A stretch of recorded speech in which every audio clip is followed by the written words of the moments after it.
¿Aló? Pues, profe, yo solo he podido estar en una monitoría y pues hasta el momento me ha ido bien. Pude resolver algunas dudas y todo realmente me ayudó. No sé el resto de mis compañeros en las demás. Bueno, ¿alguna otra persona tiene o nadie más ha asistido a las monitorías? Pues a mí también me ha ido muy bien con la monitoría. Pues me ha servido de mucha ayuda para las, las actividades que nos dejan en fundamento y en cálculo. Bueno, bueno, me alegro entonces que tenga, pues por lo menos algunas personas aprovechen esa oportunidad que ofrece la escuela. Eso es una inversión que ha hecho la escuela. ¿Por qué lo hacemos? Porque hemos visto que esas dos materias son las más difíciles para los estudiantes en el primer semestre y pues no queremos que, pues nadie se vaya a quedar porque de pronto le faltó una ayuda en una explicación o algo así. Entonces, ese es el propósito y yo para complementar un poco esta ayuda, diría yo, tendría para darles un consejo que ya se los he manifestado previamente y es de que traten de mantener el- los temas que ven al día. Y no los dejen avanzar, no los dejen continuar, porque es que, miren, si ustedes tienen dudas, es muy difícil que ustedes vayan a preguntarle al profesor cuando ya llevan 3 semanas de haber visto ese tema. ¿Ya? Entonces, lo más razonable es que ustedes lo mantengan estudiado, lo mantengan claro, por lo menos estén al día con los trabajos que ponen, porque en ese momento es cuando surgen las dudas, sobre todo que como ya lo mencioné, lo más difícil es iniciar la solución de un problema.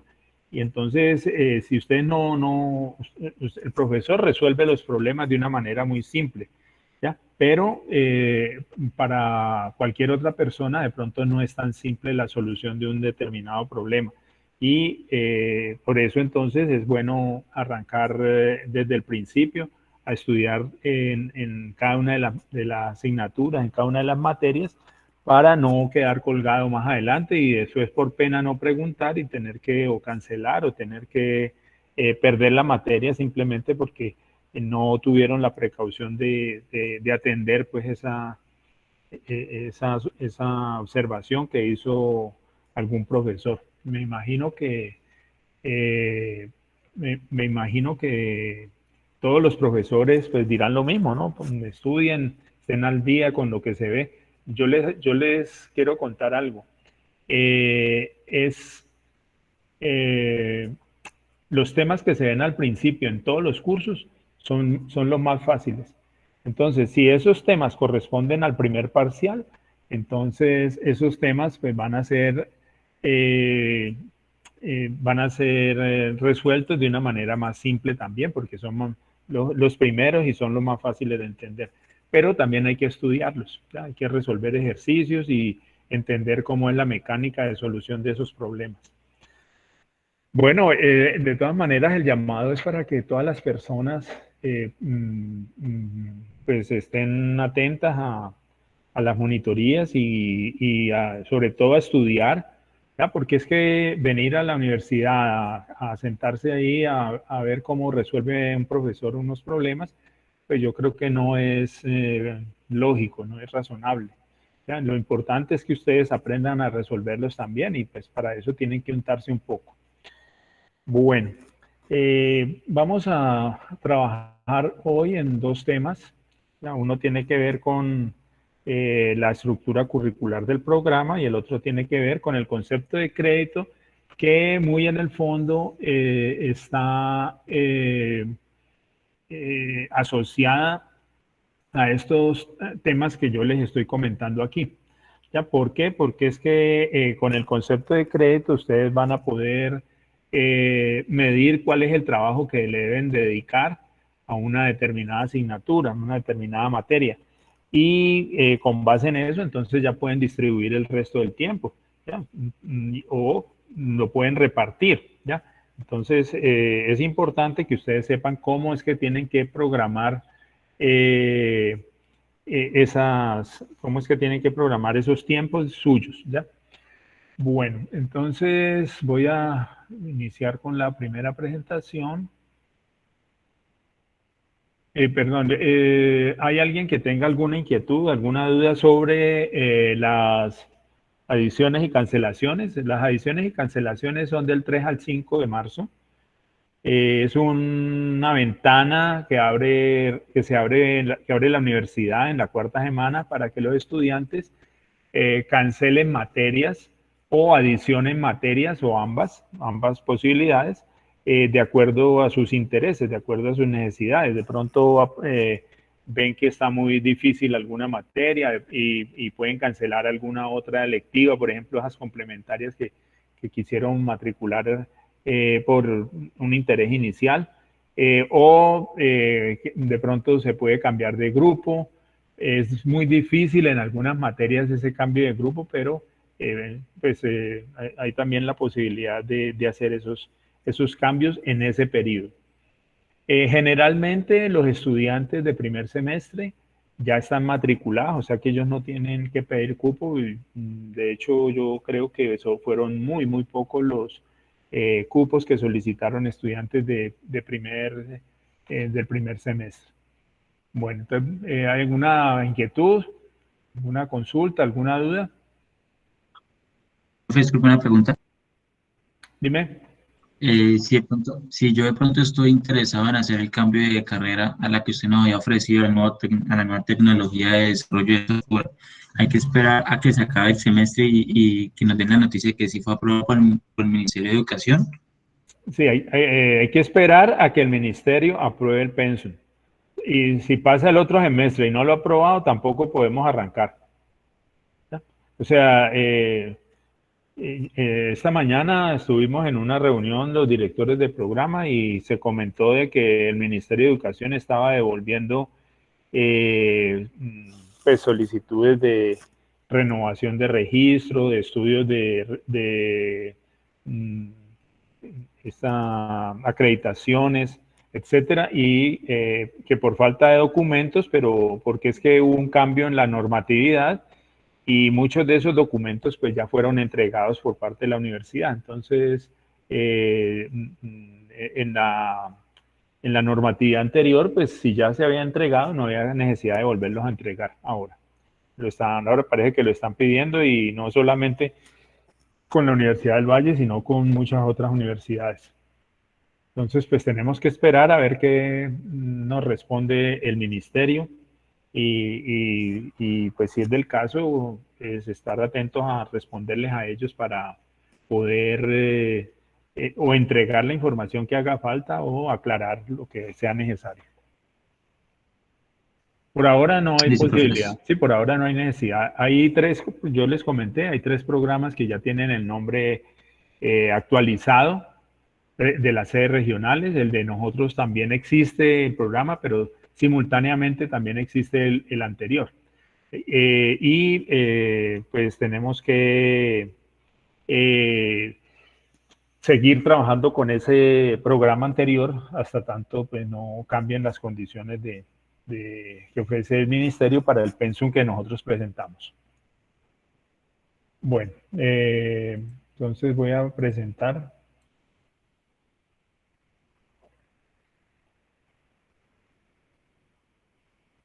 Bueno, vamos a ver.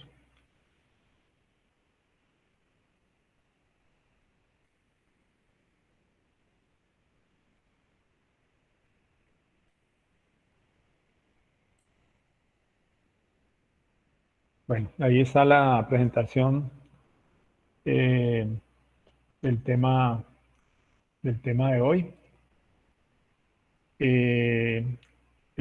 La primera parte pues tiene que ver con el pensum del programa de tecnología en sistemas de información. La semana pasada hablamos también sobre ese tema, pero lo vimos un poco rápido. Hoy vamos a trabajar un poquito más en detalle, sobre todo analizando las materias y algunas de las materias, yo diría que la gran mayoría de las materias son similares a las que tiene el nuevo pensum, ¿ya?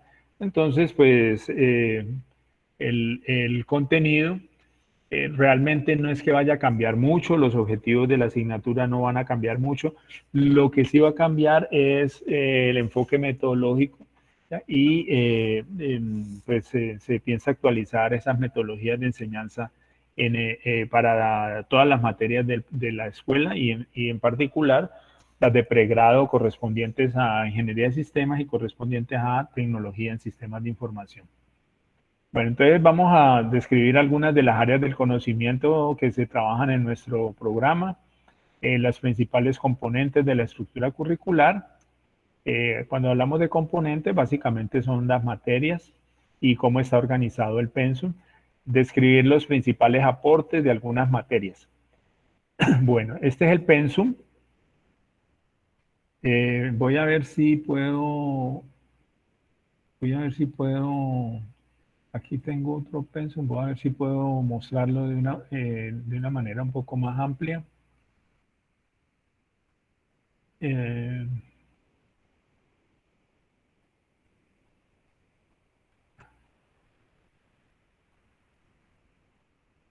Denme un momentico que lo estoy trabajando aquí en un PDF para, para poder mostrarlo. Bueno, entonces voy a cambiar la presentación. Voy a cambiar la presentación y voy a a presentar ese. Bueno, este documento se llama Semáforo, Tecnología, Sistemas de Información. El término semáforo, pues es una expresión que los directores de programa de la Facultad de Ingeniería le hemos ajustado al pensum y lo presentamos de esta manera. Aquí entonces está la distribución de las asignaturas de toda la carrera, semestre por semestre, y en algunos casos pues hay unas líneas, unas flechas que indican una continuidad en esas asignaturas, y esa continuidad pues básicamente atiende a los prerequisitos que deben de cumplirse para poder ver una determinada asignatura. Antes de seguir aquí con este concepto, pues yo quería aclarar algo. ¿Sí? Yo quería aclarar algo que pues es bueno que ustedes lo sepan desde ya.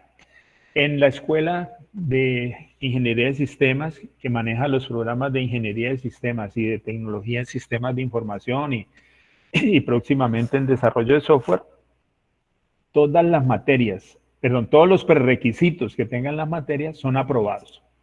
¿Sí? Entonces, ¿esto para qué? Para que no vamos a tener una situación en la cual un estudiante pues quiera ver dos materias, pero resulta que el prerequisito no lo tomó, pero es que no está viendo sino una materia y entonces pues él quiere ver la otra y él cree que puede. No, no hay posibilidad. Si no está aprobado el prerequisito, no se puede matricular la materia. Entonces, para que por favor tengan eso en cuenta cuando vayan a hacer solicitudes y de matrícula en particular, porque el sistema no los va a dejar matricular porque no cumplen el prerequisito, pero de todas maneras, si no lo cumplen, tampoco el director del programa va a hacer esa matrícula, ¿ya? Porque como ya lo mencioné, todos los prerequisitos son aprobados. Bueno, entonces quería mostrarles el pensum.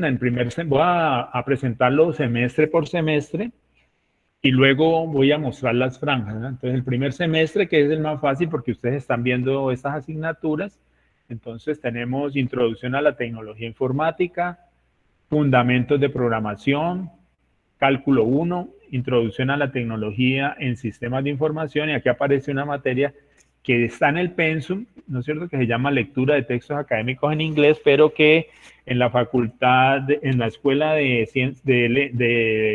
Idiomas, decidieron actualizarla y entonces ahora se llama Inglés con Fines Generales 1, Inglés con Fines Generales 2 y así sucesivamente hasta el 4. Entonces, esto pues esa materia es equivalente a lectura de textos académicos en inglés 1. ¿Ya?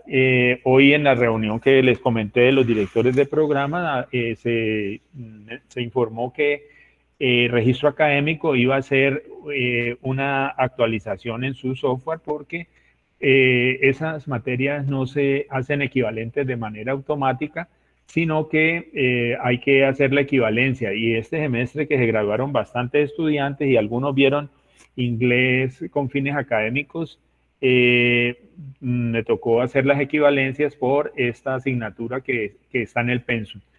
Ellos la van a hacer y esperamos que en el futuro pues eso pues no vuelva a ocurrir y sea una actualización automática. Entonces ahí están las materias de primer semestre, ahí hay 2 más 4 da 6, más 4 da 8, más 2, más 4 10, perdón, más 2 12, y 3 de inglés serían 15 créditos que van a tomar ustedes en el primer semestre. Hay unas materias que aparecen en color naranja, esas materias no cuentan dentro del total de créditos de la carrera. ¿Ya? Entonces, de hecho, en el reglamento se dice que pues o sea, las materias que tengan que ver con idiomas, pues no cuentan en los cálculos del promedio. ¿Ya? Entonces, para que de pronto ustedes lo busquen en el reglamento estudiantil y puedan tener eso claro, ¿ya? El total de créditos, como ya lo mencioné, es de 90 y cuando se va a hacer el estudio de bajos rendimientos académicos, entonces se hace sobre, por ejemplo, para el segundo bajo rendimiento, la condición es que para poder continuar es que el estudiante haya aprobado el 60% de los créditos, entonces da 54 créditos. Si ha aprobado 54 o más, entonces puede aspirar, pero también simultáneamente debe cumplir la condición de que el promedio sea superior a 320. ¿Ya? Entonces tiene que tener las dos condiciones. ¿Ya? Entonces, eso es algo que pues debe tenerse en cuenta porque con esos números es que jugamos en todo momento para varias cosas. Por ejemplo, para los estímulos académicos, esa materia de inglés no se tiene en cuenta. Entonces, para el primer semestre, el número de créditos sería de 12. ¿Ya? Entonces, la persona que tenga el 60% de sus asignaturas en un determinado semestre, entonces, pues ese se considera que es el semestre en el cual está. ¿Ya? Y entonces, para los estímulos, como les dije, pues se tienen en cuenta estos 12 créditos que la persona está cursando. Para el segundo semestre tenemos introducción a la programación orientada a objetos. Tenemos matemáticas discretas 1, cálculo 2, deporte y lectura de textos académicos en inglés 2. Para este caso es lo mismo que mencioné para inglés 1. Deporte es una materia obligatoria, pero no se tiene en cuenta el número de créditos para el final de la carrera. Y miremos que las demás materias, o sea que aquí tenemos, para este semestre tendríamos 11 créditos. Introducción a la programación orientada a objetos necesita como prerequisito haber aprobado Introducción a la tecnología informática. Matemáticas discretas necesita dos prerequisitos que son fundamentos de programación y cálculo 1. Y cálculo 2 pues necesita tener aprobado cálculo 1. Para el siguiente semestre tenemos programación interactiva, tenemos matemáticas discretas 2, álgebra lineal, arquitectura de computadores 1. Entonces eso me da 6, 10, 14 créditos. Y programación interactiva tiene como prerequisito introducción a la programación orientada a objetos. Discretas 2 tiene como prerequisito discretas 1, álgebra lineal tiene como prerequisito cálculo 1 y arquitectura de computadores pues no tiene prerequisito. Para el cuarto semestre tenemos desarrollo de software 1, bases de datos 1, sistemas operativos, arquitectura de computadores 2 y teoría general de sistemas. Teoría general de sistemas no tiene prerequisito, arquitectura de computadores 2 tiene como prerequisito arquitectura de computadores 1, sistemas operativos también tiene como prerequisito arquitectura de computadores 1, bases de datos tiene como prerequisito programación interactiva, lo mismo que desarrollo de software. Para el quinto semestre tenemos español, diseño de interfaces de usuario, fundamentos de análisis y diseño de algoritmos y fundamentos de redes. Entonces eso da 3, 6, 9, 13 créditos. Entonces español no tiene prerequisitos. DIU, que es diseño de interfaces de usuario, tiene como prerequisito desarrollo de software 1. Fundamentos de análisis y diseño de algoritmos tiene como prerequisito discretas 2. Y fundamentos de redes tiene como prerequisito sistemas operativos. En el caso de español se puede ver comprensión y producción de textos académicos, ¿ya? Y esas materias son equivalentes. Ya creo que había mencionado en la clase anterior que computación gráfica era una asignatura que estaba inicialmente en el pensum y que pues fue entrando como en poco uso y entonces se quedó, se prefirió dejar diseño de interfaces de usuario. De hecho, esta materia en algún momento fue lectiva de ingeniería y para nosotros era una materia obligatoria. Son equivalentes, pero hace bastantes años que computación gráfica no se ofrece. Bueno, para el sexto semestre tenemos desarrollo de software 2, que tiene 4 créditos, aplicaciones en el web y redes inalámbricas con 3 créditos, organización y administración de empresas con 3 créditos y viene la primera electiva profesional. Aquí aparecen 2 materias que pues, estaban en el pensum anterior y eran como las materias electivas clásicas, que es metodologías multimedia, y el otro es administración de redes y servidores. Hoy en día estas materias pues se han ido también entrando en una desactualización y entonces hemos preferido ofrecer materias como electivas profesionales y similares a las que se le ofrece a ingeniería de sistemas, pero orientadas al desarrollo de software, aunque no necesariamente pues todas las materias tienen que ser orientadas al desarrollo de software. En este caso, en este semestre, por ejemplo, hubo matrículas como en 5 electivas profesionales diferentes, ¿ya? Algunas de ellas pues tenían que ver con desarrollo de software, otras con pruebas con la calidad del software, y así sucesivamente, pero entonces eso ha ido cambiando. Entonces la idea es que ustedes salgan con unas herramientas más, llamémoslo así, más poderosas, actualizadas, que les permitan trabajar en el mercado laboral en cosas más importantes de lo que se podría sugerir o inferir al tener estas materias de metodología multimedia y administración de redes y servidores. Ya que de hecho en los exámenes Saber TIT hemos descartado un examen que sugieren ahí que se le haga a los estudiantes de esta carrera para que tiene que ver con estos elementos de como de mantenimiento de computadores, ¿ya? Entonces, esa parte hemos tratado de no manejarla, de no incluirla, porque, como ya lo he mencionado, esperamos que nuestros egresados trabajen en el desarrollo de software. Bueno,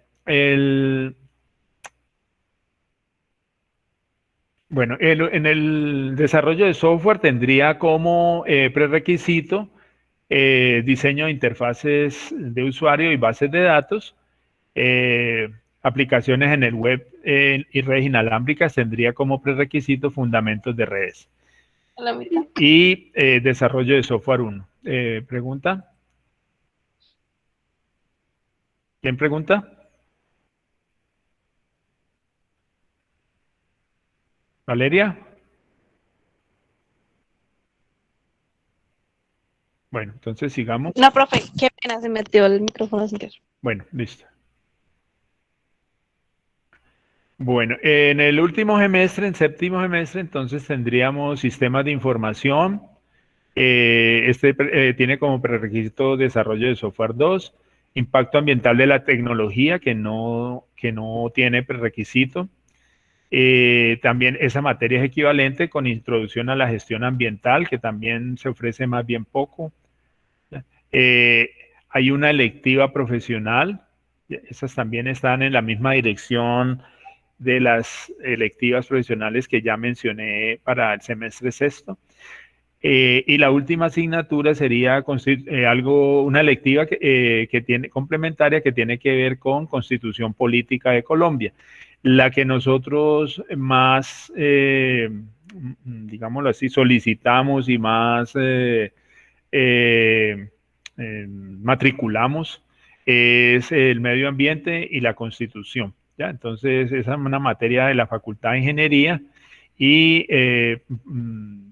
por eso nos parece mejor pues, ver esta materia un poquito más cercana a nosotros en la facultad que tomar una de otra unidad académica que sirve también, pero que en algunos casos tienen que ver exclusivamente con la constitución política y descartan unos otros factores como el medio ambiente.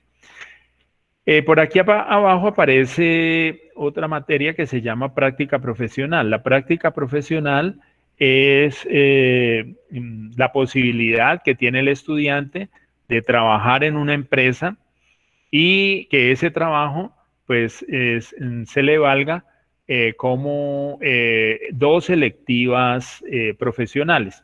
¿Ya? Entonces, si ustedes observan aquí, pues vemos que esta materia tiene 6 créditos, ¿ya? Y cada electiva profesional tiene 3 créditos. Entonces, si ustedes toman práctica profesional, pues ustedes podrían, si lo desean, tomar alguna electiva profesional, pero podrían no tomarlas y a cambio de esas 2 electivas profesionales, pues ver una práctica profesional. Hay varios requisitos, ¿no es cierto? Esos requisitos, dentro de esos requisitos está el tener como un contrato, ¿no es cierto? Que les permita acercarse a la empresa, que tengan pues, ARL, creo que eso es lo que piden aquí en la universidad, que tenga pues obviamente el visto bueno, la presentación, la aceptación de la empresa. Y para nosotros académicamente es importante que ustedes vengan o traigan un plan de trabajo de lo que van a realizar en la empresa. ¿Por qué? Porque es que si una empresa pues nos propone, vean, necesitamos una persona para que nos haga mantenimiento del software, para que nos patine aquí, nos haga una cosa aquí, allá, que a los clientes les haga esto aquí, bueno, entonces, son actividades que podemos decir no están dentro del perfil que estamos buscando, ¿ya? Y entonces nos vemos en la necesidad de negar la práctica, ¿ya? Entonces, en realidad, ¿qué es lo que nosotros necesitamos? Pues que el estudiante esté trabajando en un tema de los que no se ven aquí en la carrera o que esté trabajando en uno de los temas que se ven en la carrera, pero complementando el conocimiento alrededor de ese tema. Por ejemplo, que está trabajando en aplicaciones móviles, ¿ya? En dispositivos móviles. Pues si nosotros miramos aquí, pues hay una electiva por ahí que habla sobre eso, pero seguramente que el trabajo en una empresa, haciendo programas en dispositivos móviles, pues le va a dar una oportunidad de aprendizaje mucho mayor al que le ofrece una de las electivas que está tomando acá. Otro ejemplo, si la persona va a trabajar en bases de datos, entonces, pero va a trabajar en bases de datos, por decir algo, va a trabajar en una base de datos en particular, por decir algo, Oracle, también nos podría servir, porque lo que nosotros vemos aquí en bases de datos les sirve para desempeñarse programando en una base de datos, pero muy seguramente que el aprendizaje en esta herramienta ya en particular, que es muy comercial y que es de las más utilizadas comercialmente, pues va a ser muy valioso para ustedes. Entonces, ese tipo de trabajos que ustedes van a hacer, seguramente que nosotros lo vamos a ver de una buena forma y vamos a probar ese tipo de prácticas profesionales.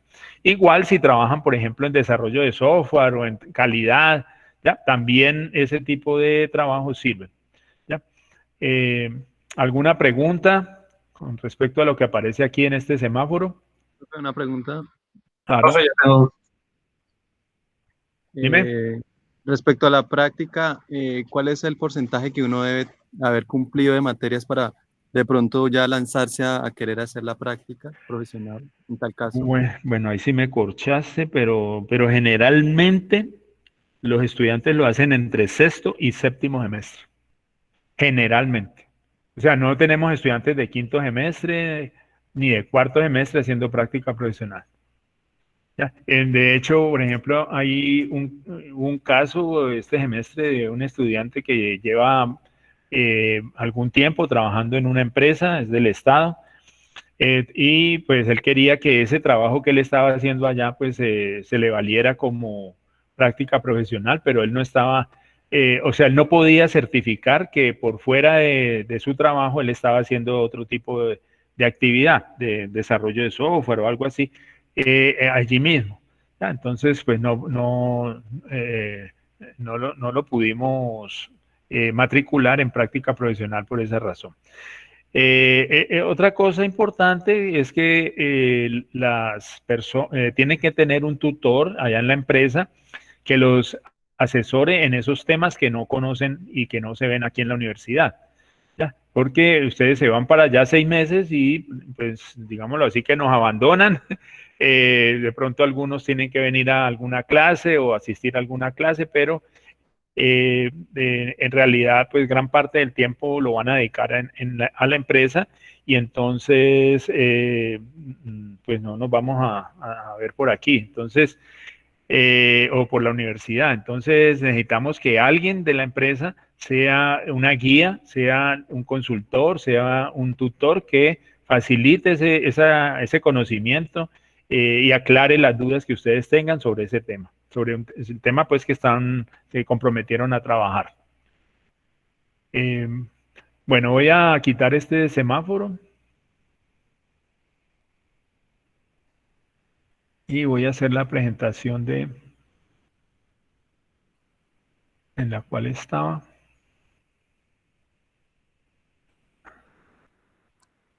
Profe, preguntan que Sí. cuánto tiempo es de práctica. 6 meses. 6 meses.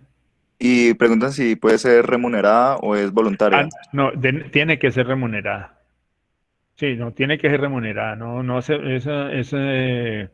Nosotros no aceptamos prácticas que impliquen pues ad honores, no. Pago a honores, no. Tiene Vale.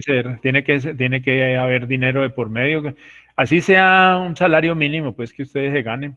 O lo equivalente a lo que gana, no sé, un aprendiz del SENA, ¿sí?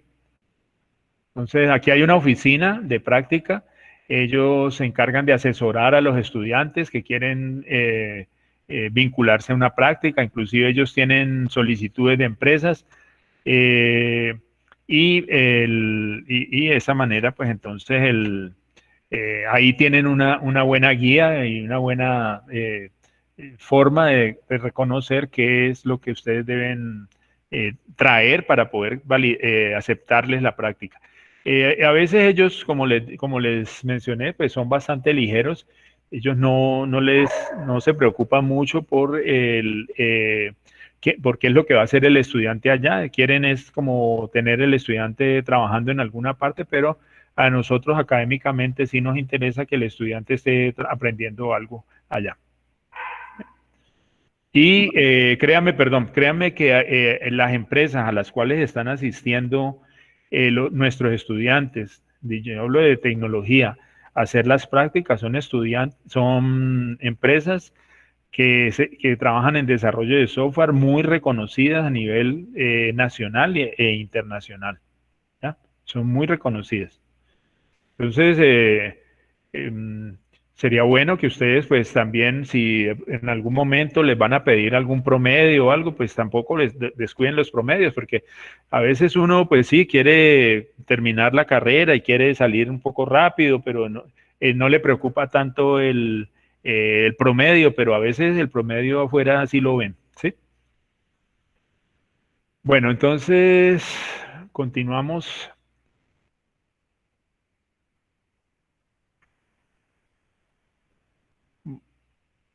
Bueno, entonces vamos a ver la contribución de algunas de las asignaturas del programa de tecnología en sistemas de información al perfil del egresado. Entonces, ¿qué se hace en IPO, que sería Introducción a la Programación Orientada a Objetos? Se les solucionan problemas descomponiéndolos en pasos elementales. Esto pues en todos los cursos de programación se enseña a descomponer el problema y pues ustedes de pronto ya en fundamentos van a ver que también eso hace parte pues de la solución de un determinado problema. Desarrollar algoritmos para resolver problemas sencillos, pero usando un lenguaje orientado a objetos. En este caso, en la universidad estamos utilizando el lenguaje Java. Usar patrones de programación para construir aplicaciones, identificar estructuras de datos y usarlas, obviamente, ¿ya? Para representar información. Desarrollar el concepto. Bueno, aquí en estructuras de datos, pues hay muchos tipos de estructuras de datos, ¿no? Están los arreglos, están los árboles, están las pilas, las filas, ¿ya? Entonces, hay bastantes formas de trabajar y en la medida en que ustedes las conozcan, pues muy seguramente que van a tener más herramientas para resolver problemas. Desarrollar el concepto de recursión, utilizando pues recursos,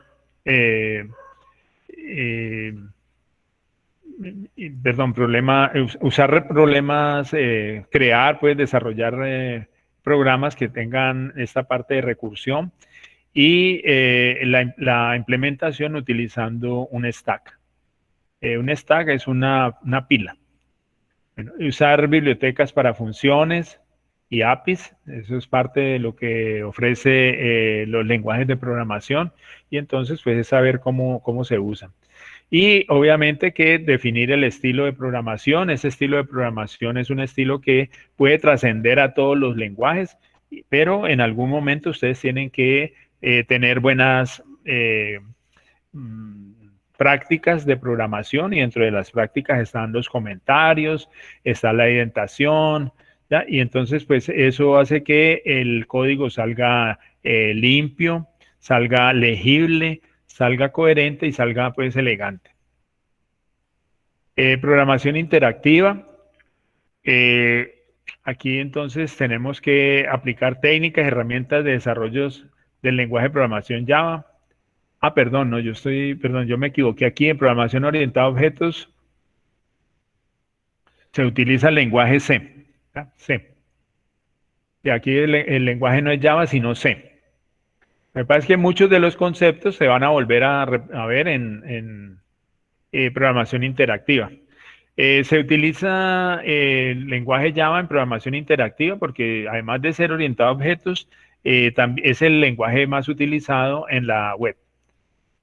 Y entonces aquí pues usamos una metodología para desarrollo de solución de problemas. Acá también, necesitamos el enfoque orientado a objetos y las herramientas pues, que tienen las librerías de Java. Técnicas de programación basadas en eventos, excepciones, hay conexiones a bases de datos, interfaces gráficas de usuario, aplicaciones multitarea que se pueden hacer también utilizando hilos en Java. Aplicaciones que se desempeñan en un ambiente de red de comunicación, implementar interacción con bases de datos, ya lo mencioné, y construir aplicaciones cliente-servidor, donde se tenga un servidor y varios clientes. Desarrollo de software 1.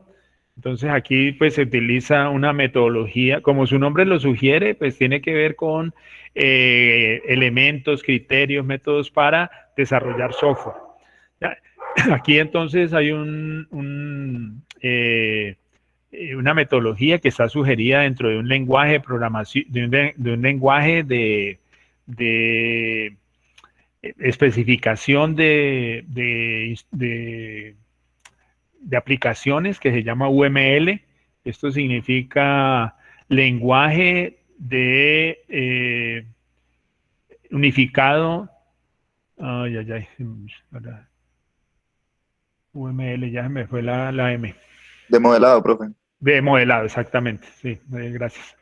Bueno, para establecer las actividades y los artefactos a usar, en UML hay varios diagramas que se tienen que realizar. Ahí se ven todos los diagramas y cómo manejarlos. También, obviamente, se ve cómo definir el problema, cómo acotar el problema, cómo caracterizar a los usuarios, cómo presentarlos, cómo interactúan los diferentes objetos entre sí, cómo interactúan con los usuarios, etcétera, y eso se representa con varios diagramas. Entre ellos está el diagrama de casos de uso, el modelo conceptual, el diagrama de clases, los diagramas de interacción, ¿no es cierto? Entonces, con esos hay otro diagrama de eventos. Entonces, con esos diagramas se trata de representar la aplicación de una manera muy completa. Esta característica de tener varios diagramas para representar una misma aplicación, pues hace que la construcción de un producto de software pues sea un poco demorada, y eso ha llevado también entonces a que se omitan algunas de estas herramientas de modelaje y se simplifique, y entonces se habla ahora de métodos rápidos de modelaje, ¿cierto? Y entonces eso también se ve aquí en este curso. Las bases de datos 1, y aquí entonces se habla de cómo almacenar los datos que se producen en una determinada aplicación. Entonces, pues se habla de la importancia de las bases de datos, los componentes del manejador de bases de datos, los diferentes modelos que han existido, los lenguajes relacionales que se utilizan para las bases de datos, el álgebra relacional, cálculo relacional y el lenguaje SQL, los conceptos y notaciones que se manejan en el modelo relacional extendido para representar un modelo de datos. El concepto de diagrama de dependencia funcional, también se habla de dependencia multivaluada, son características que se presentan entre los datos y entonces pues tenemos que conocerlas para poderlas representar. Las formas normales que se manejan a través de las dependencias funcionales, y pues hace parte de la teoría de normalización, el concepto de transacción y el concepto de seguridad en bases de datos. En desarrollo de software 2, entonces se habla de describir el alcance, responsabilidades, secuencia de interacción de los procesos para un sistema de gestión de calidad, ¿ya? Para un grupo de personas que trabajan en desarrollo de software. O sea, aquí el desarrollo de software 2 está más orientado hacia la parte de calidad. Entonces, aquí habla de la documentación del sistema de gestión de calidad, usar normas vigentes para el desarrollo de software, desarrollar pues la documentación asociada a requerimientos, planes de desarrollo, cómo construir un contrato. Hay unos patrones que están definidos para los procesos de diseño de software, entonces aquí se ve de acuerdo al tipo de aplicación cuál es el más indicado, codificar y aplicar y probar la aplicación, hacer una medición de los procesos que se realizan en el desarrollo de un determinado proyecto y evaluar esa ejecución contra lo previsto en el plan de desarrollo del producto de software. Sistemas de información, reconocer las características y funciones de los sistemas de información, los factores que influyen en la calidad de un sistema de información, aplicación de una tecnología novedosa en el ámbito de los sistemas de información y conceptos básicos de aplicaciones de negocio, es decir, no necesariamente todo el software lo tenemos que desarrollar nosotros. Debemos nosotros también identificar que pueden haber soluciones que ya están creadas, que ya están desarrolladas y pues no es conveniente volverse a inventar la rueda para una determinada aplicación. De pronto sería más factible comprar la solución hecha o alquilarla, pues si es del caso. Caracterizar los sistemas de información, pues ahí de acuerdo al negocio, pues hay varios tipos. Características de los sistemas empresariales de negocios y los sistemas de apoyo a la toma de decisiones. Para el diseño de interfaces de usuario, entonces allí se trabaja en estándares de interacción que tienen que ver también con el desarrollo de software y está centrado en los usuarios, en el diseño que pues desde el punto de vista del usuario. Aplicar las bases conceptuales de diseño, desarrollo de interfaces, pues tener elementos para poder hacer una medición y una evaluación del producto que se va a entregar, explicar los fundamentos de la usabilidad desde el punto de vista conceptual. Entonces, la usabilidad es como esa posibilidad que tenemos de volver a usar un código que ya está elaborado. Esa situación pues es muy deseable en un producto de software. Identificar las limitaciones que puede tener un usuario interactuando con unas interfaces, con una pantalla y aspectos relacionados con la navegabilidad de las aplicaciones.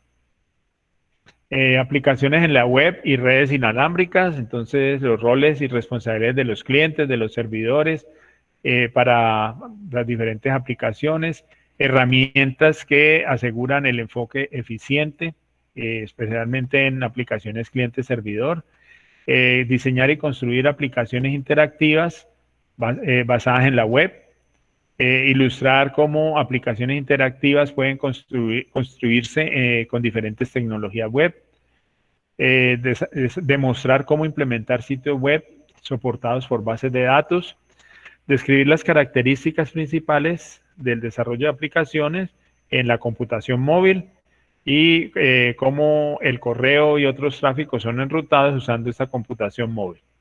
Entonces se ven algunos elementos de la computación móvil, pero no se ve programación de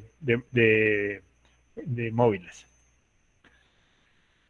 Discretas 1, entonces es, digámoslo así, como la primera asignatura en la parte de la computación, de las ciencias de la computación.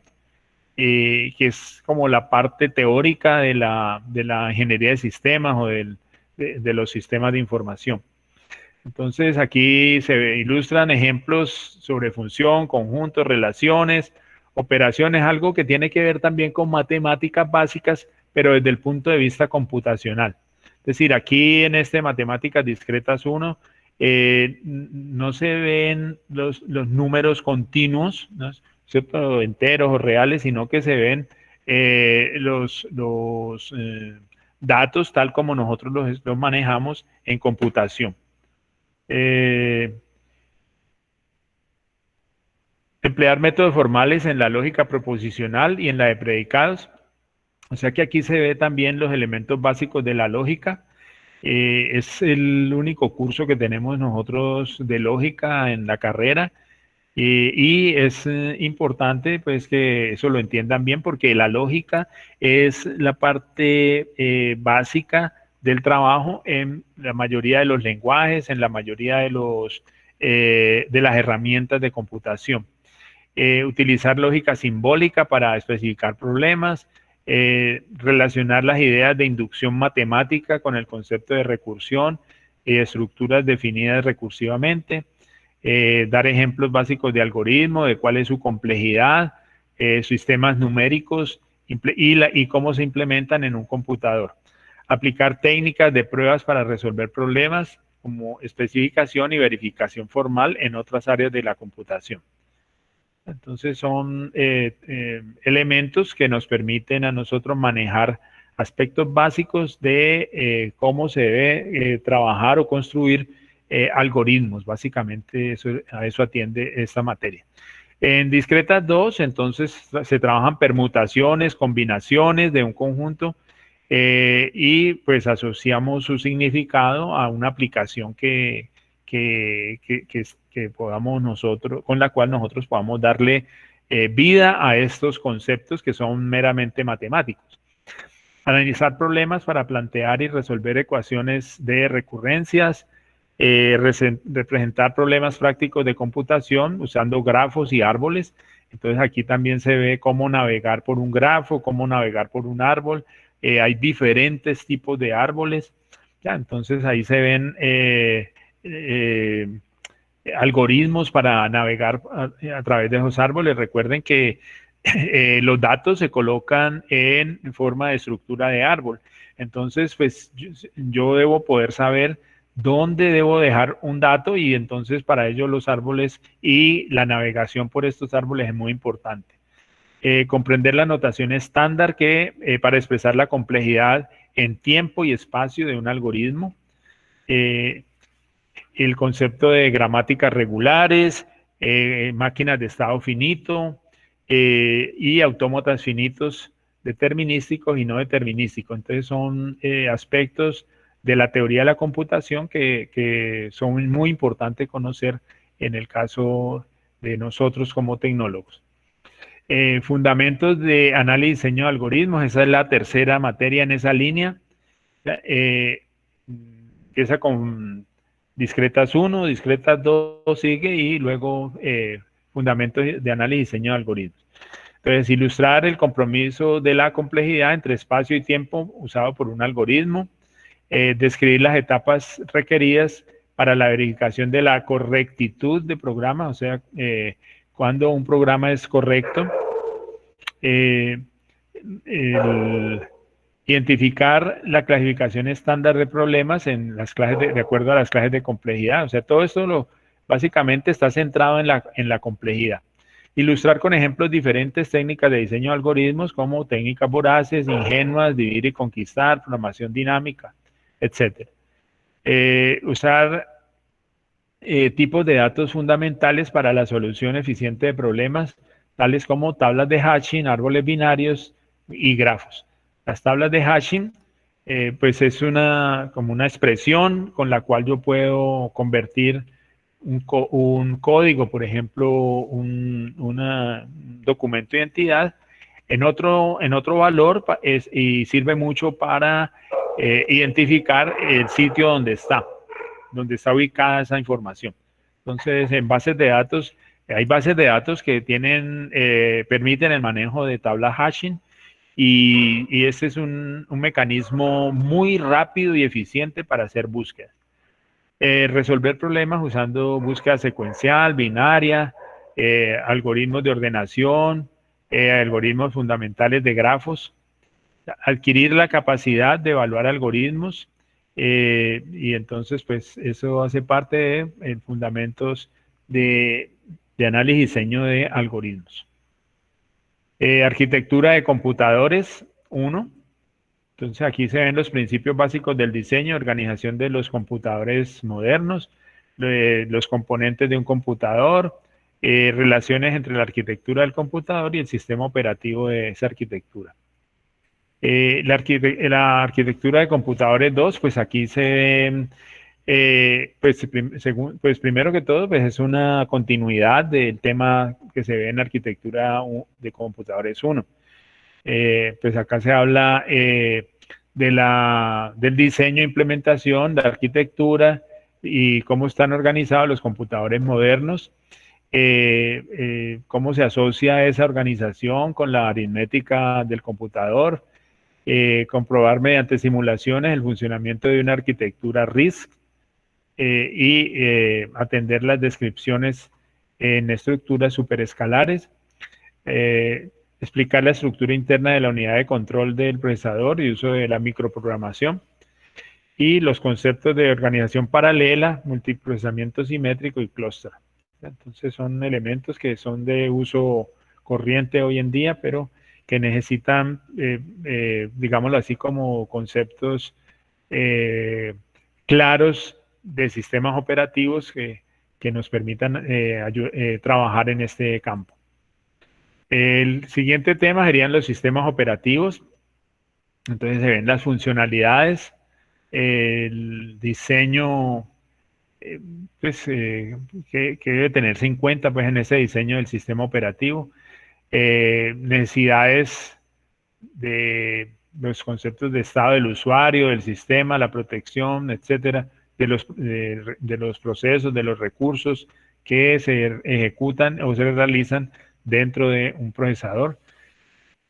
Utilizar los diagramas de estado para representar los procesos y recursos. Estos diagramas de estado pues no son exclusivos de UML, es un concepto viejo, pero que fue retomado también por UML y entonces es Grady Bush, la persona que ideó UML y lo incorporó también como uno de sus diagramas. Conceptos de ejecución concurrente, abrazos mortales, modelo para la intercomunicación entre procesos, identificar los planificadores, las políticas, los hilos, recursos para usar en tiempo real y su sincronización, conceptos de overline, swapping, particiones, paginación, segmentación, bueno, etcétera, y recolección de basura. Describir el funcionamiento de la entrada y la salida, explicar la forma en que se organizan los dispositivos, conceptos sobre administración de archivos y eso, pues, que son todas las funcionalidades que tiene un sistema operativo. ¿Ya? Entonces, eso se ve en el curso. Fundamentos de redes. Entonces, describir los conceptos relacionados con la computación centrada en la red. Entonces aquí se habla de arquitecturas, protocolos, redes multimediales, computación distribuida, móvil, inalámbrica, etc. Tópicos relacionados con normas y estándares que rigen en la interconexión de redes. Sí, ahí se ve el modelo de referencia de la ISO, cómo funciona los protocolos TCP/IP, etc. Explicar las diferentes capas del modelo ISO. Ilustrar las consideraciones de seguridad, describir los conceptos de administración de redes, los protocolos que deben de manejarse, password, servicios de nombres, dominios, etcétera. Todo esto se ve aquí en las redes, en fundamentos de redes. Y cómo desarrollar aplicaciones con interacción entre equipos de cómputo que están conectados en una red de datos. Bueno, entonces, por ahora, esa es la primera parte. Vamos a la segunda parte. Voy a salir de aquí. ¿Alguna pregunta?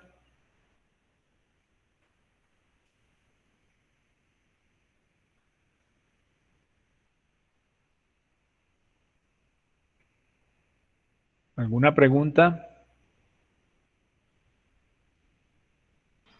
Yo creo que no, profe, pero de igual manera todo eso se lo entregan en el programa del curso cuando uno apenas inicia, ¿no? En el curso, claro, claro, claro. Esto de hecho es tomado del programa, ¿ya? Entonces, pues es como un resumen en lo que yo hago aquí, es como un resumen como para que tengamos idea. Bueno, cuando yo termine mi carrera, pues debo conocer sobre eso, ¿ya? Esa es la idea de esta presentación. Bueno, Ok, profe, gracias. bueno, bueno, ¿nadie más tiene preguntas?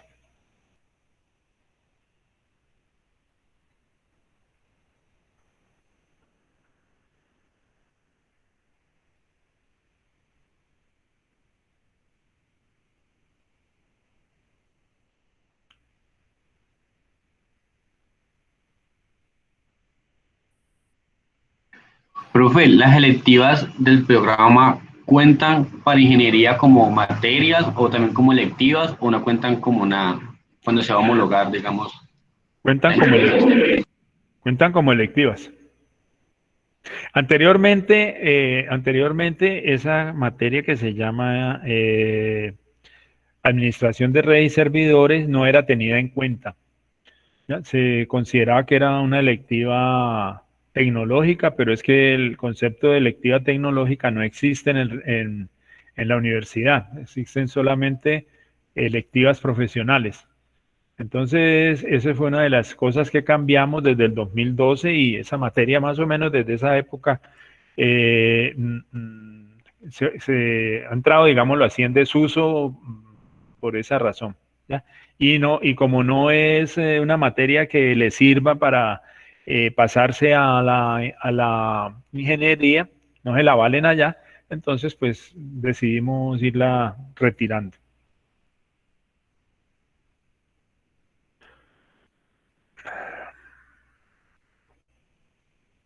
Bueno, entonces vamos a la siguiente parte.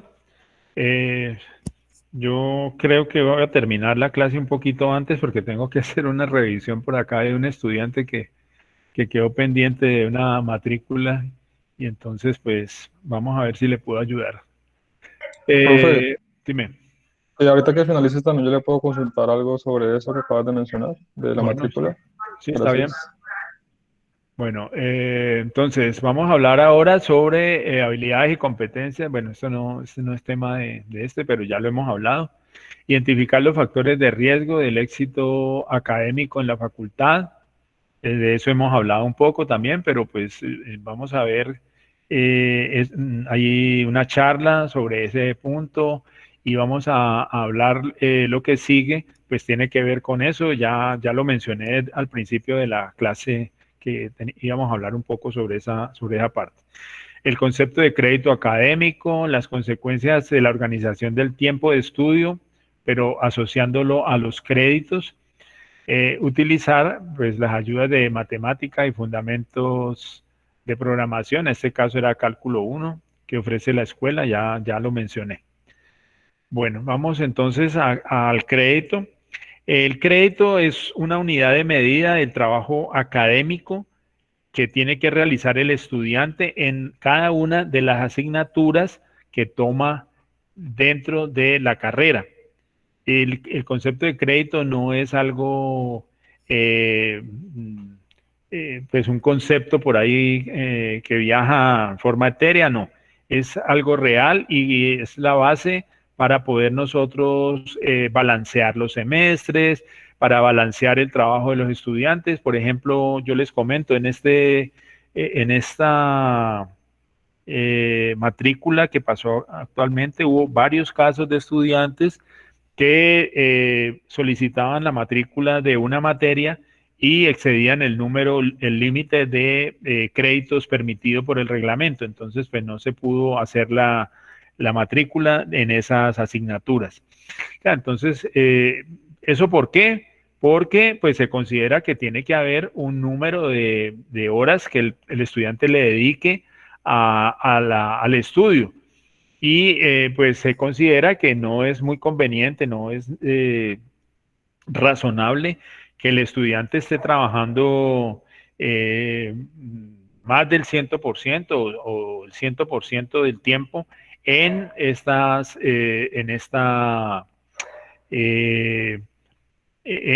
la parte académica, descuidando la familia, descuidando la parte lúdica y otras actividades que de pronto también son importantes para su desarrollo como persona.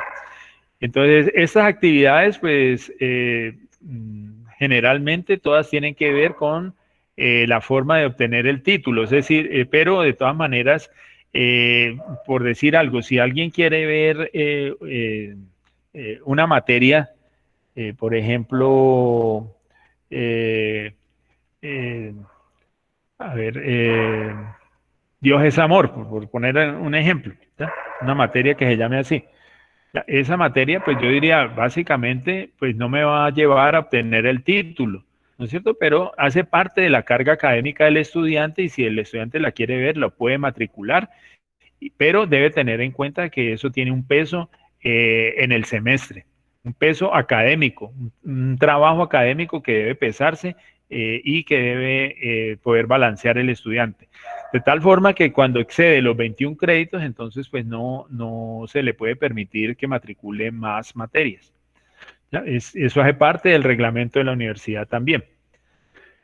Bueno, ese trabajo académico tiene tres aspectos, fundamentalmente tiene tres aspectos. El primero es el trabajo presencial, que son las clases, los talleres, los laboratorios, clases que se hagan virtualmente, etcétera. Eso es el trabajo presencial.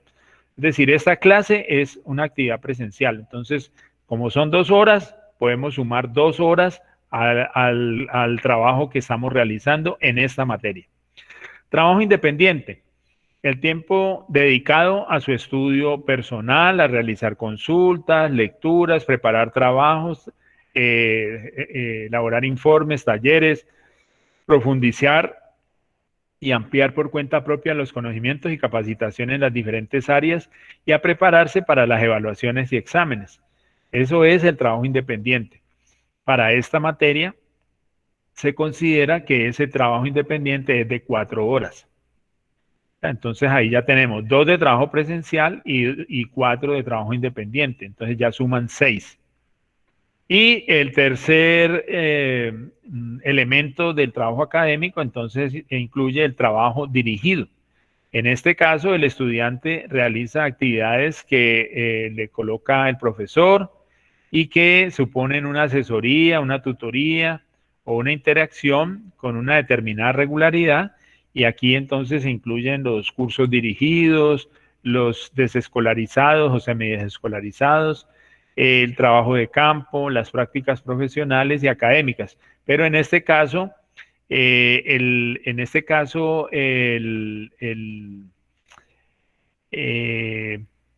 trabajo dirigido, pues básicamente es un trabajo que deja el profesor del curso, ¿ya? Y que el estudiante pues debe seguir.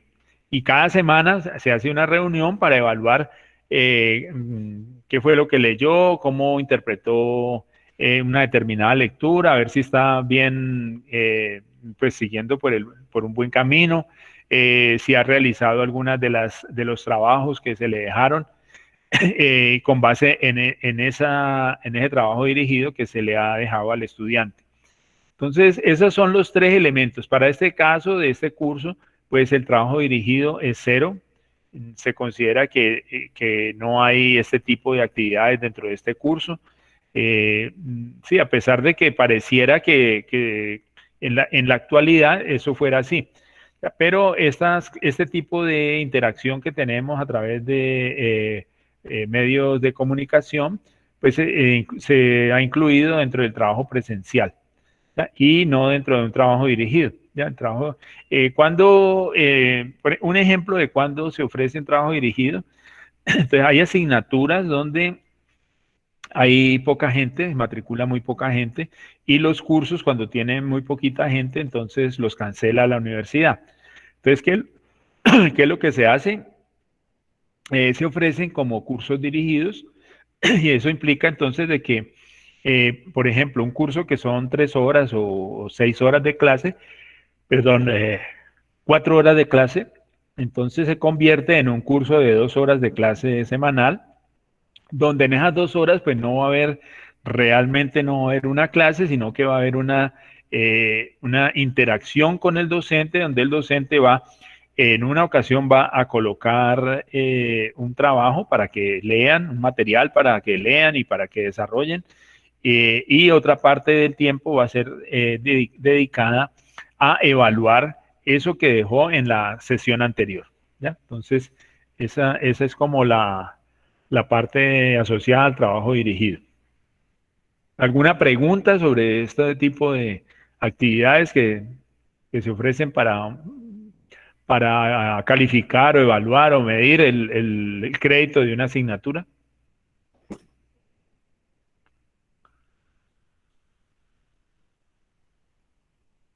Bueno, algo que debo mencionar es de que este concepto de crédito lo tiene que especificar el docente en el momento en que se crea el curso. ¿Ya? Entonces, es posible, es muy posible que en algunos casos el profesor diga, bueno, son 3 horas de clase, el trabajo independiente son 6 horas, pero resulta que el estudiante cuando se va a poner a estudiar, a resolver los trabajos, a leer material, a elaborar informes, pues no se va a gastar 6 horas, sino que gasta 10 horas. Entonces, ese curso es posible que tenga más créditos de los que realmente dice en el programa del curso. Y ustedes tienen que estar atentos a esa situación para que de pronto, si les toca hacerlo, pues revisen junto con el docente del curso el número de créditos, porque, como les decía, en algunos casos los docentes pues somos muy alegres, pensamos que la materia de nosotros es la más importante de todas, y queremos que el estudiante pues salga muy experto en nuestro tema, pero no tenemos consideración por el tiempo que le va a dedicar a esta materia, en detrimento de otras materias que también está cursando y que también son importantes. Y eso lo tienen que valorar ustedes. Bueno, hay una serie de propósitos para establecer el sistema de crédito. Dice racionalizar el diseño y ejecución de las actividades académicas. Ya lo insinué en algún momento. Los semestres se balancean con los créditos. El número total de créditos que toman un semestre también tiene que ver con esto. Nosotros tenemos que también calificar pues el trabajo que están haciendo ustedes con base en esa apreciación que nosotros tenemos a la luz de la propuesta que hay para una determinada asignatura del número de créditos. Organizar el trabajo y esfuerzo académico del estudiante para cada periodo académico en el conjunto de su proceso de formación. Como ya lo mencioné, estos números son importantes porque ustedes van a poder sumar las horas de trabajo y van a poder decir, me quedan tantas horas o voy a hacer esto en estas horas, etc. Fomentar el compromiso del trabajo autónomo de los estudiantes en el proceso de formación. Bueno, aquí este es uno de los aspectos que está considerado en la resolución que habla de los créditos, aunque cada vez se habla más de trabajo en equipo, ¿no es cierto? Entonces, pero el trabajo en equipo también toma tiempo. Y el trabajo autónomo pues ya en este momento tiene que ver con el hecho de que el estudiante pueda o esté en capacidad de estudiar un tema por su cuenta, aprenderlo por su cuenta y desarrollarlo por su cuenta, ¿ya? Sin necesidad de un docente que lo esté empujando o lo esté presionando a través de una evaluación. Promover la utilización y el acceso a diferentes tipos de experiencias en entornos de aprendizaje flexibles. Eso es lo que se pretende con la reforma del Pensum. Esperamos que eso pues, se cumpla. Estimular en las unidades académicas la transformación de la oferta de cursos. Eso, pues, este es un propósito viejito porque esto ya lleva varios años, ¿ya? Y entonces, pues, en su momento, pues, era importante esa transformación. Pero de todas maneras, la reglamentación quedó y cuando nosotros pensamos en crear una materia nueva, tenemos que estimar el número de créditos que tiene esa materia. Privilegiar la calidad y la pertinencia de procesos y actividades sobre la cantidad y extensión de los mismos. Como les mencioné, en algunos casos esto no es tan sencillo ni tan claro, y como también lo mencioné, muchos profesores pensamos que nuestra asignatura pues es la más importante y pues nos interesa que resuelvan temas, resuelvan ejercicios, tareas, etcétera, para que aprendan bien sobre ese tema. Facilitar la homologación de los estudios universitarios y movilidad estudiantil. Esto sí es importante porque en Colombia al menos el concepto de crédito es único, llamémoslo así, universal, en el sentido de que el Ministerio de Educación lo ha asimilado, todas las universidades lo han asimilado.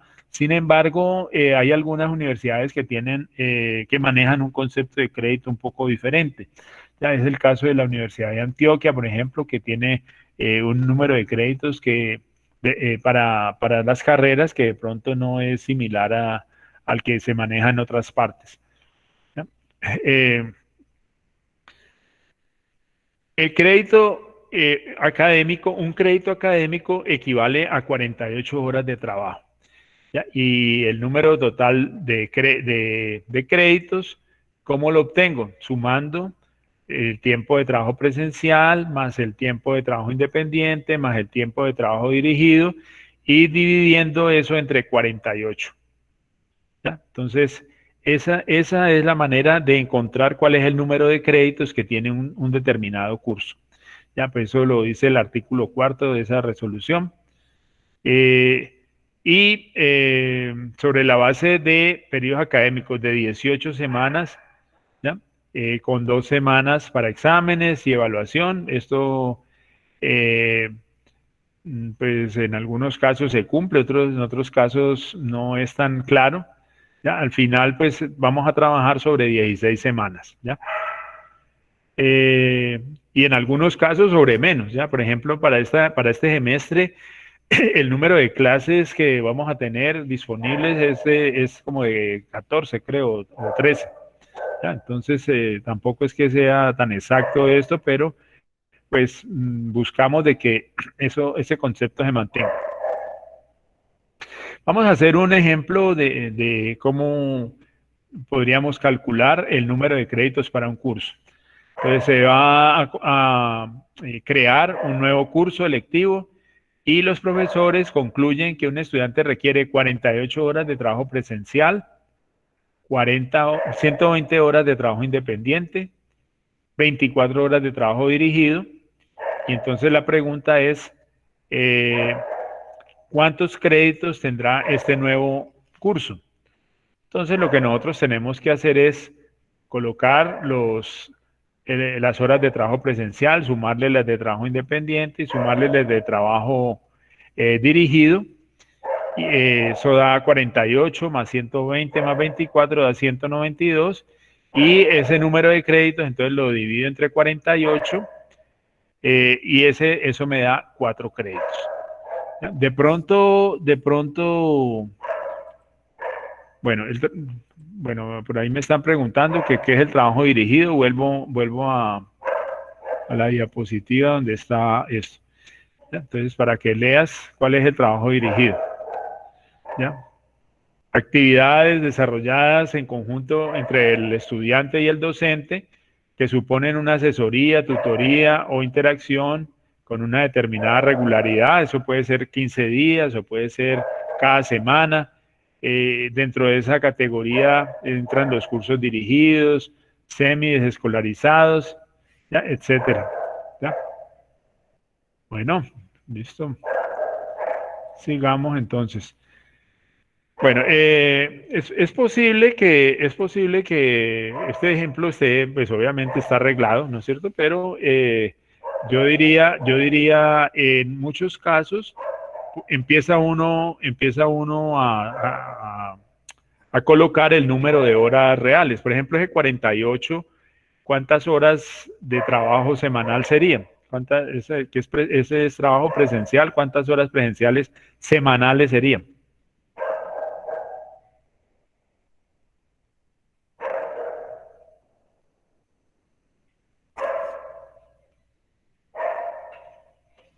¿4 horas a 3?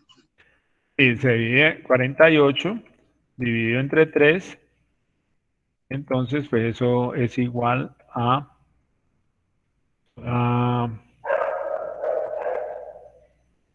16.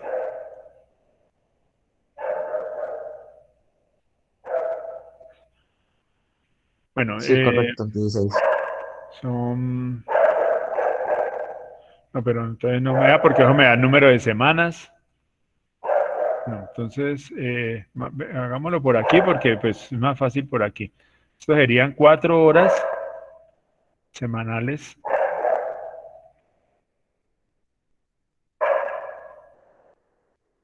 de clase. 4 horas semanales de clase. Por ejemplo, el curso de introducción a la tecnología en sistemas de información son 2 créditos y 2 créditos tienen 2 horas de clases semanales. En este caso, 4 créditos implicaría 4 horas semanales de clase. En este caso, pues tengo 48 dividido entre 16, ¿sí? Porque son las 16 horas de clase, no era sobre 3, sino sobre 16. Entonces, 48 dividido entre 16, entonces eso da 4 horas semanales.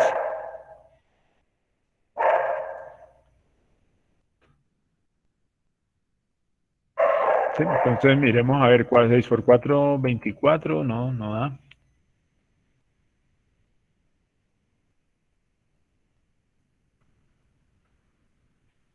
Aquí hay un error.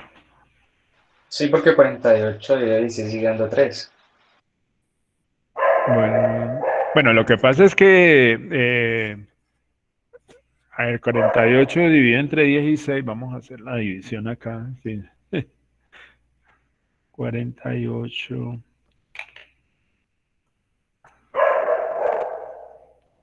A ver, María, 48 dividido A entre 3, profe. Sí, a 3, 6 por profe. 3, 18, sí, entonces son 3 horas semanales. Bueno, ya, listo, vamos a ir corrigiendo aquí. 3 horas semanales de clase. 3 horas semanales de clase, ¿no? Quitemos esto de aquí que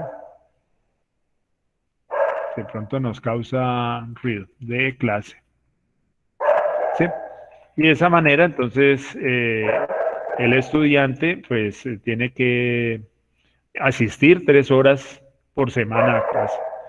120 horas de trabajo independiente, entonces, eso dividido entre 16, pues eso da, pues, un número, a ver, 120 entre 16, a ver, otra vez, otra ayuda, 120 dividido entre 16, da. 8:48. Eso da 8 horas semanales, ¿cierto? 7.5 más o menos. Bueno, 7.5, está bien, vamos a...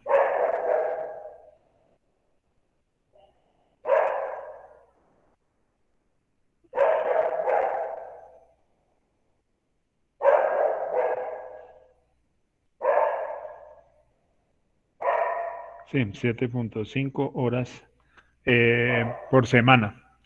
Y las 24 de trabajo dirigido, pues así podemos distribuirlas en todo el semestre, da como 1.5 también, ¿no es cierto? De horas si fueran semanales, ¿no? Podrían ser 3 horas cada 15 días, ¿ya? Algo así como eso. Esa sería como la carga de trabajo para este curso. ¿Ya? Eso lo tiene que evaluar el profesor. ¿Y cuándo lo hace? Cuando está creando el curso. Ya para nuestro caso, los cursos están creados y entonces pues los números están allí y están simplemente para confrontarlos. ¿Ya? Entonces, en términos generales, ¿ya? Si yo tengo 4 créditos de clase, entonces yo tengo que dedicarle, bueno, en este caso son 3 horas semanales de clase, pero también entonces tendría que dedicarle un gran número, serían 9 horas, prácticamente 9 horas, a un trabajo que es independiente o dirigido, ¿ya? Independiente o dirigido. ¿Ya? Entonces, tiene bastante trabajo por su cuenta el estudiante y ahí es donde yo quiero hacer énfasis que el número de horas que tenga un curso y ustedes lo pueden calcular, cuál es el trabajo que deben tomar para como referencia para las horas que tienen que dedicarle a esa materia. En términos generales, ya cuando esto se hace el cálculo de esta manera y queda en el curso, quedan los 4 créditos, lo que se hace entonces, o lo que se ha hecho tradicionalmente, es el curso tiene 4 horas de clases semanales, ¿ya? Y tiene además, entonces tendría que tener 8 horas, ¿ya? 8 horas de trabajo, 8 horas de trabajo por cuenta del alumno, ¿ya? Entonces, eso es para este caso, pues es bastante. Pero es la manera en la cual ustedes tienen que empezar a sumar ese tiempo que le tienen que dedicar a su carrera, ¿ya? Porque son 4 y 8 serían 12, mínimo 12 horas por semana. ¿Listo?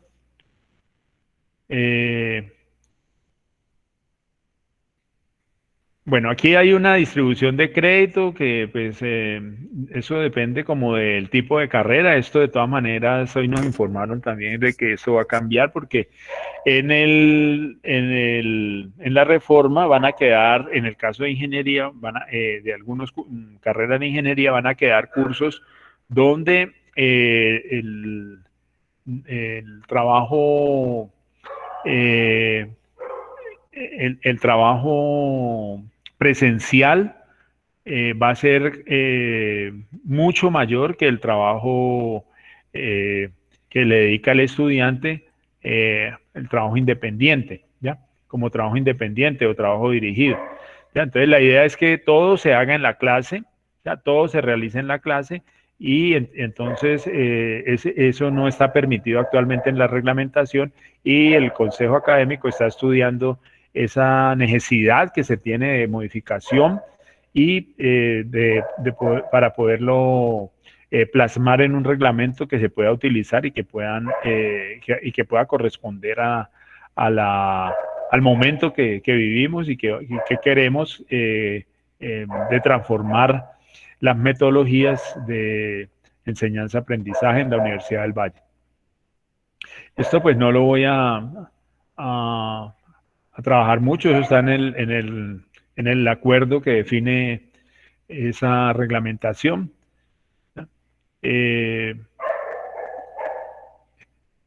Bueno, aquí vuelvo a mencionar algunos riesgos que se presentan cuando el estudiante no le dedica el tiempo suficiente a la carrera. Ya, entonces voy a insertar aquí una diapositiva, perdón. Voy a insertar aquí una diapositiva. Bueno, aquí está.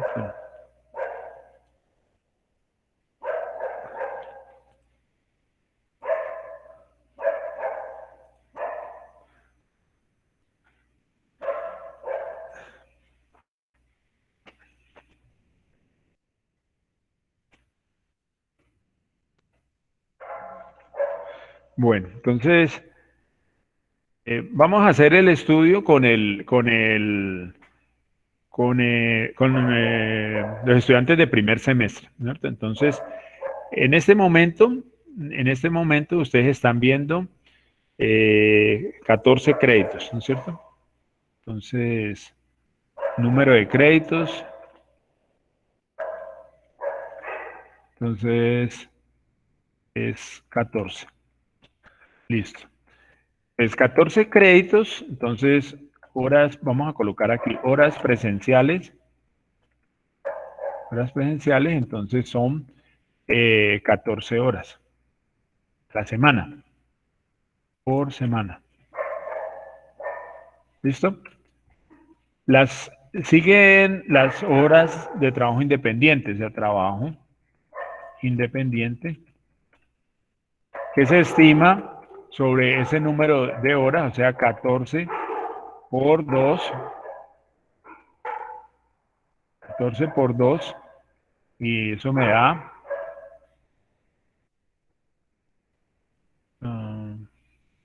a ver, ¿dónde está el igual aquí? Entonces eso me da 28 horas. Y ese sería el trabajo que ustedes están realizando en el semestre dedicados a la tecnología en sistemas de información. Total horas. Entonces el total de horas sería 14. Voy a colocar aquí también este término. ¿Ya? Por semana. El total de horas sería 14 más 28, entonces sería 8 y 4, 12, va 1, y 2 y 1, 3, 4. Sería 42 horas a la semana. Entonces, fíjense que cuando hablamos nosotros de que estamos trabajando en una empresa y que vamos a trabajar tiempo completo, tiempo completo son... ¿cuántas horas implica un trabajo completo a la semana?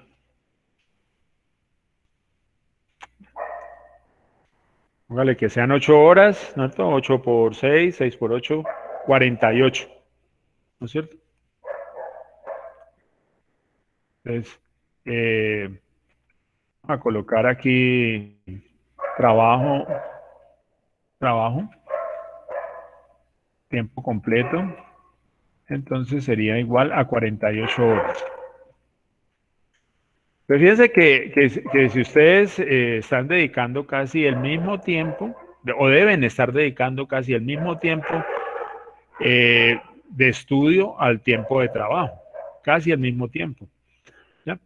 Entonces, cuando a ustedes se les dice, mire, tiene que medirse, tiene que programarse, pues no estamos hablando carreta, ¿ya?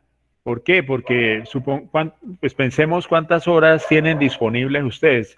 Vamos a suponer algo normal, ¿no es cierto? Vamos a suponer que una persona trabaja de 8 a 5, ¿está bien? ¿Sí? De 8 a 5, ¿les parece? Bueno, aquí me dicen que alguien trabaja 50 horas. Estoy a 40 horas, pero entonces ¿a qué horas duerme? Exactamente, es que a eso es que voy yo, ¿sí? Eso es por semana, ¿no? 48 horas, entonces vamos a suponer que va a trabajar de 7 a 5 pm.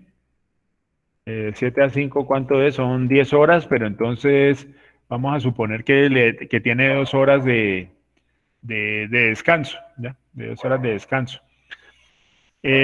Coloquémosle de 8 a 5 con 1 hora pues para almuerzo, ¿sí?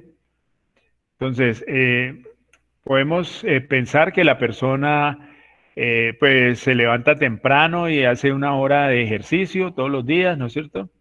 1 hora de ejercicio es muy importante para la salud, ¿cierto?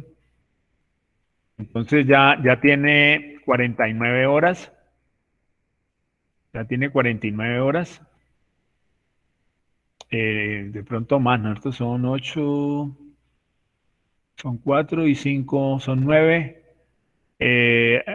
Vamos a colocar esto aparte aquí.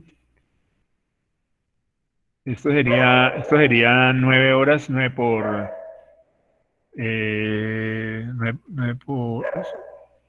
por 6 por 9, 54 horas. Más 1 hora de ejercicio por día sería, vamos a suponer que hace 5 días a la semana de ejercicio. Entonces esto da un total de 59 horas.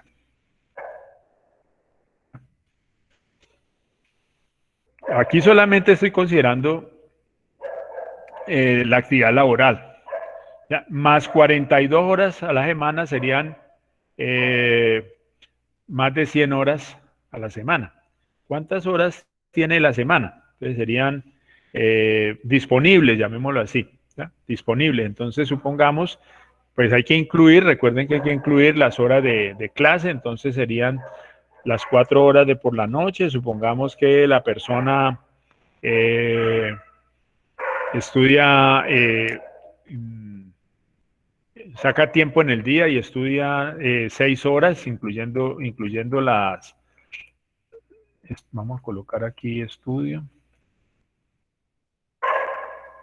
Serían 6 horas, 6 horas diarias por 5.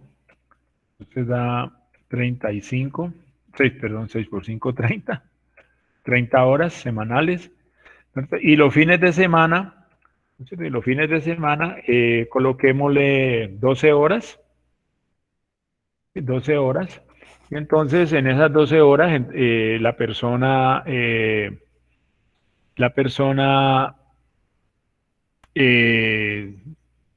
del fin de semana pues termina de estudiar, de leer, de hacer trabajo, etcétera, ¿sí? Entonces sería un total de 42 horas, que es lo que me piden como mínimo para estudiar. Entonces, ¿cuánto me da eso? 42 más 48 da 90 y 59.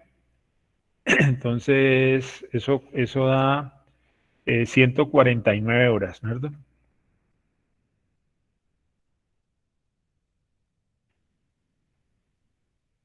Entonces, ¿cuántas horas dijimos que tenía la semana disponibles? Entonces, de acuerdo a lo que tenemos nosotros aquí, serían de 6 a 10 de la noche, serían 10 y 6, 16 horas. 16 horas por, póngale por 7 días. 6 por 7, 42, van 4, 7. Bueno, a mí me dan 112 y estamos gastando ya 149.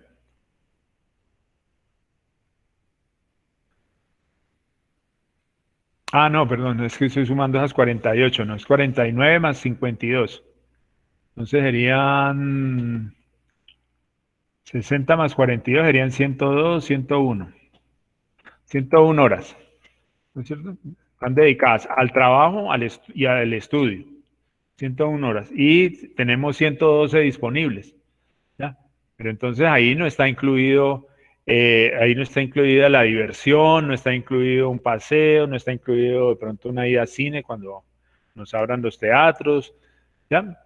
Entonces, por eso es que les decía que los tiempos hay que saberlos medir, hay que saber distribuir los tiempos, porque ese tiempo que ustedes dejan de estudiar por atender otras actividades, pues eso lo van a pagar caro después con el avance del semestre. En el caso de los créditos, si ustedes dejan de estudiar una semana, ¿sí? Entonces prácticamente son 28 horas que ustedes tienen que buscar en la semana siguiente para poder ponerse al día. Lo de la semana anterior más lo de esta semana, ¿sí? Y eso se va volviendo una bola de nieve que es imposible de contener, ¿sí? Entonces, por eso es que se les dice, traten de estudiar, de leer, de mantener al día su materia, porque si dejan avanzar el tema, pues va a ser más difícil entender los temas que están trabajando y va a ser más difícil también resolver las dudas. Bueno, entonces tienen que ustedes trabajar con problemas personales, familiares, salud, económicos, etcétera. Hay un montón de problemas y todo eso tienen que aprender a manejarlo, ¿ya? Recuerden que en caso de necesidad, en caso de que ustedes lo consideren que tienen una, que se sienten como abogados y necesitan una colaboración, una ayuda, una asesoría, en la consejería de la facultad, el grupo de trabajo social les puede ayudar y los puede orientar mejor de lo que puede hacerlo el director de programa. Comprensión de los temas de un curso. También a veces uno no tiene buenas bases para entender algo, le cuesta trabajo y por más de que pregunta, por más de que trata y que estudia, no le queda fácil atender pues los compromisos académicos. Y entonces a veces es preferible pues cancelar, si se puede continuar asistiendo a las clases como para no perder esa oportunidad de ir conociendo sobre ese tema que de pronto uno desconoce, entonces uno puede hacerlo. La no asistencia a clases, como yo lo mencioné, yo creo que la mayoría de los profesores no llamamos a lista en la universidad, algunos sí lo hacen.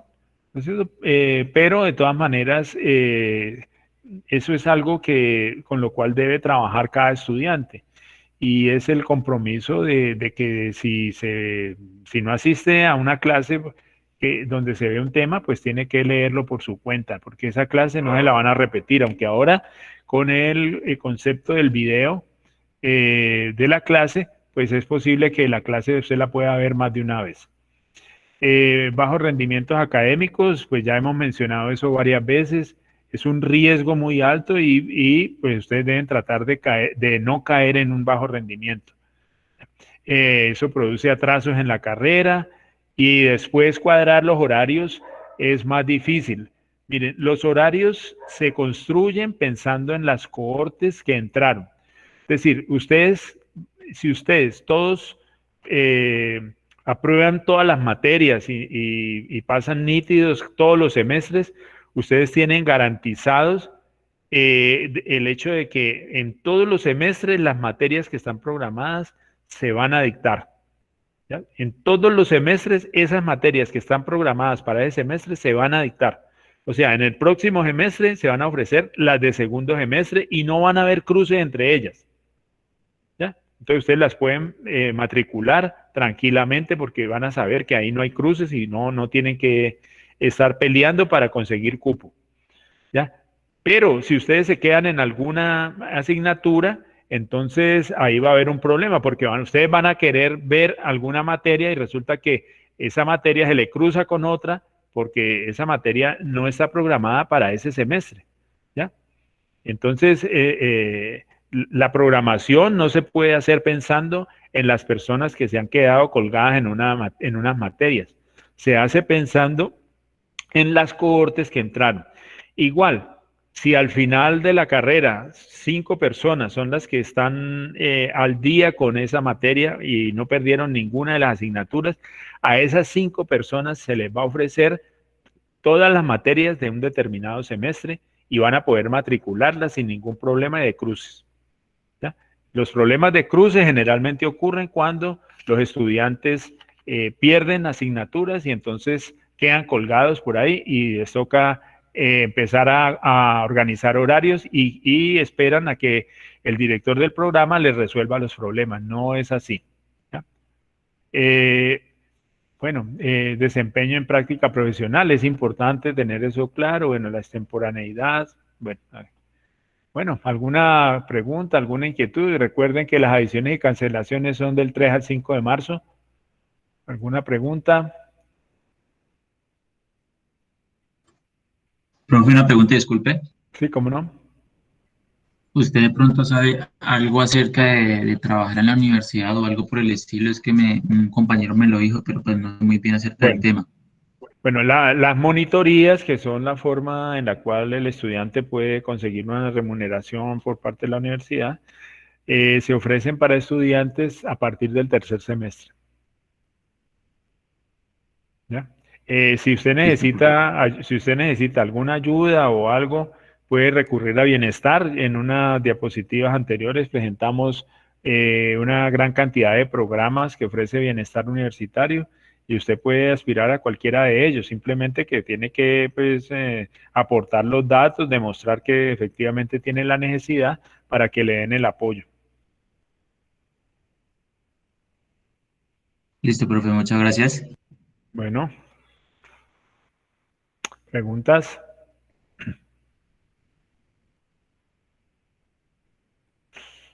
Profe, yo tenía una pregunta, pero muy distinta. Bueno. Profe, ¿usted sabe cómo yo puedo solicitar un certificado de estudio o algo así? Algo que certifique que yo estudio en la universidad. Sí, escríbele a la secretaria. Espérate, yo te consigo el correo de ella, le escribes y ella te manda las instrucciones. ¿Listo? Aquí te lo manda. Janet Pizarro. ¿Listo? Ay, ¿esto qué pasó? Sí, ya está. Entonces, Janet Pizarro se llama la secretaria y el correo de ella es Janet Pizarro. Ella te da las instrucciones y te dice, y te hace el certificado. Ella me lo envía a mí para que para que ella te dice qué debes hacer, dónde debes pagar, todo eso y yo lo firmo y ella te lo envía. Listo, profe, muchas gracias. Bueno.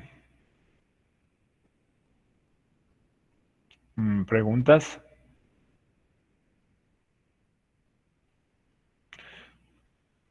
Sí, esas instrucciones de que hay que comprar y dónde hay que pagar y todo eso, pero esas estampillas realmente no hay que comprarlas. Eso se hace una consignación y entonces ahí está incluido el costo de las estampillas y está incluido el costo del certificado, que también tiene un precio. Entonces, cuando se paga con ese, no, eso no vale tanto. Como 23 creo que es que está el precio de... Bueno,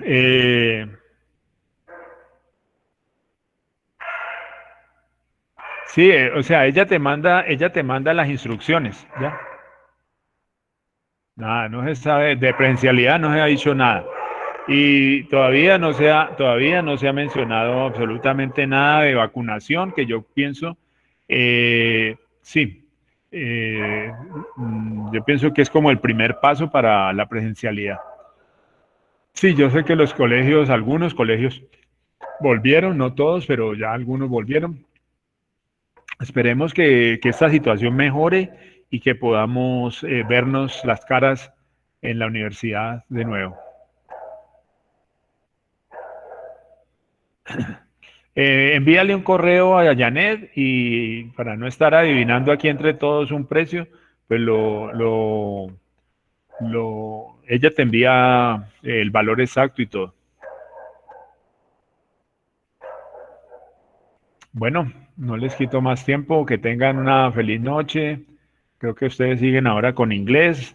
Recuerden que hay una monitoría de fundamentos de programación. Traten de mantener esas materias al día, que son las más difíciles, y pues asistan a las sesiones. A veces las dudas que tiene otra persona a uno no se le han ocurrido, pero le van resolviendo a uno ese tema sin necesidad de uno de hacer la pregunta. Bueno. Muchas gracias, feliz noche. Bueno, hasta luego, feliz noche. Gracias, profe, nos vemos. Muchas gracias, profe. Sí, hasta luego. Gracias, profe. Gracias.